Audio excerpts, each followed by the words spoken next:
Alright guys, I just wanted to unpackage the transfer case for you. This is a box that I've had for a while now. As you can tell, there's a bunch of different kinds of tapes on it and stuff. From a transfer case that I had gotten from, I don't know if this was a TRE box or a Shep box, but I did receive a built transfer case at one point, and I kept the box because these damn things are expensive. Believe it or not, that box right there, see that bad boy? That's a $200 box. Believe it or not. I think I spent like 220 bucks or something on that box the first time. And yes, it wasn't flipping awesome. It kind of sucked. We got a wave track. This is the diff. Here we go. Wave track, that's the diff inside our transfer case. So basically, there is the gear oil, and TRE does recommend heavyweight shockproof. My transfer case killed the gears on heavyweight shockproof. I don't know why, because I pumped a whole quart in there. It was brand new, but there you go. That is that's what we're gonna try to run. So hopefully, they don't kill this transfer case, because I really don't want to have to do that again. But this is going to be a race only situation here, and look at that. So I'm sure that was actually supposed to go right there.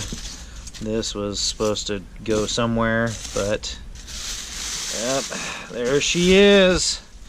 Look at that. Ain't that a beaut? There is a fully built T case from TRE. I gotta get the ooh, look at that.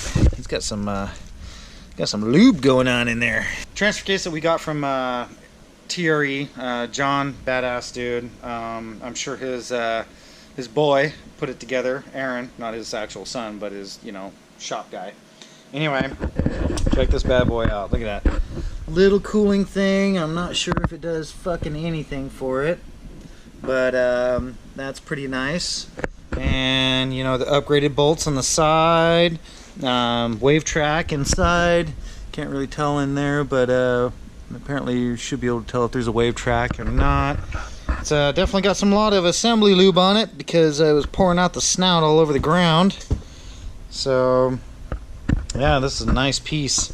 And obviously it goes in and they paint this to make sure that you don't take anything apart, because they don't want you getting in there and messing with their shit. So, but yeah, she's definitely a nice piece, and we're going to be installing that bad boy. Nice. And then the next is going to be the transmission. As you can tell, that is a big box. 144 pounds total when it's all said and done, so it costs a little bit of money to ship the thing, so right on. But future things that we got to buy for the car. Alright, the front mount. Got to buy it because there's the intercooler piping, the upper and lower. We're going to 3-inch because the new turbo has a 3-inch outlet charge pipe to the intercooler, and I'm not going to choke it off. This is 2.5 inches. Nice intercooler, don't get me wrong, but we're doing that. I got to buy some intercooler piping because I have to rebuild the charge pipe. This is the old charge pipe for the old kit that was built for me, but as you can tell, this is vibrant piping. As you can tell, look at this. Look at that dent right there, man. That is vibrant piping for you. It's really lightweight, don't get me wrong, but it can't hold up for crap. So, not doing that anymore. I guess, I don't know how they're going to feel about it, but shout out to siliconeintakes.com.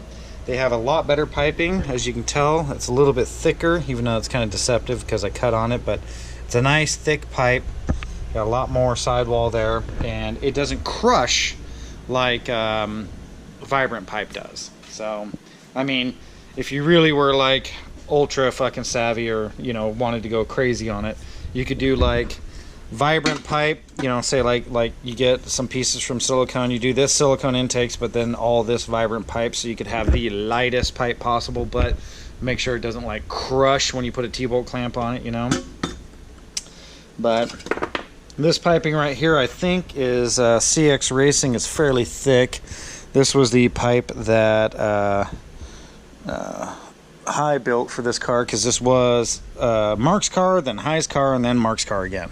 And then Yeah, this was CX Racing. As you can tell, he did quite a few little joints right there. He's got that, you know, so we're changing this. We got a dent right there, and we're gonna go ahead and change this piece because it's just way over welded. Basically what's gonna end up happening too, putting away my little drawer, might end up redoing this. I don't know. It's not broken, so I may not fix it, but you know, it seemed to work really well. But the O2 dump, which is right there, this is the O2 dump.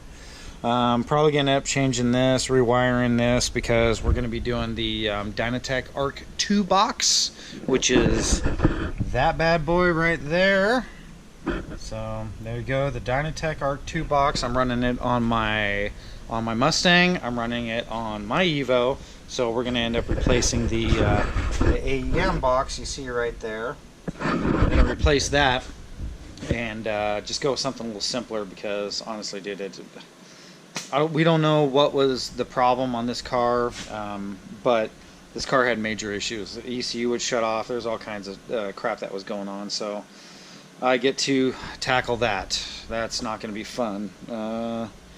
But yeah, hopefully you guys will be along for the ride. I'm going to just kind of show you, you know, the end result of certain steps of it. I don't know if you guys want to just watch how I do it, but I figure I'll just kind of show you what I did, and then, you know, show you the end result so you guys can just pretty much copy it. It's fairly easy. You know, we got a bunch of videos on how to make connector plugs, how to make AN lines, you know, blah blah blah. So right on, stay tuned, see you then.